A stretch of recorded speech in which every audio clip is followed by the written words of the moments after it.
Sir, excuse me. Question for you, sir. Kayo po ba si Frank Mendoza? Yes, sir. Nag-interview po kasi kami ng iba't ibang industry. Okay lang po ba kayo? Yeah, you the guy from TikTok. Yes, yes. Opo, sir. Okay lang po ba kayo ma-interview saglit lang? Yeah, sure.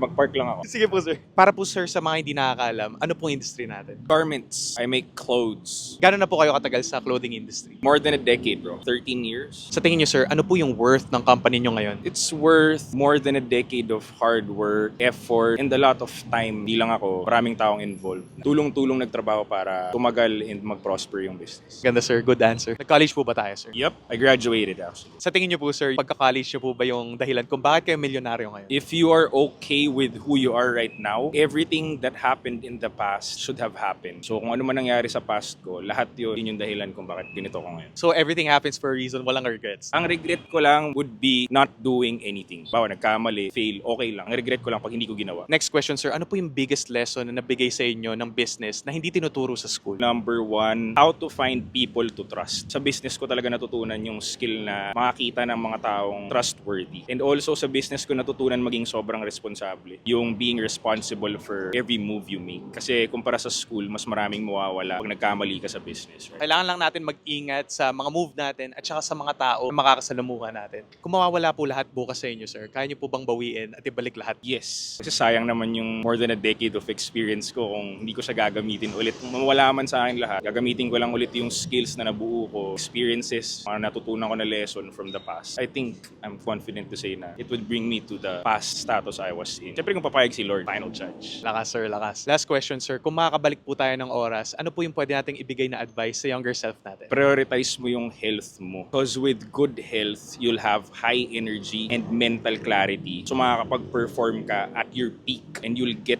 the best results you can get in your lifetime. Sabi nga nila, pag na-achieve na natin lahat, saka lang natin marirealize na yung health pala, yun pala yung pinaka-importante. Yun talaga dapat mo unahin. Kasi beneficial din naman siya sa business and finances mo kasi nga high energy ka. Ganda yung mental clarity mo. So makakapag-perform ka ng mas mabuti. Ganda, sir. Thank you so much, sir, for your time. Pleasure to meet you po.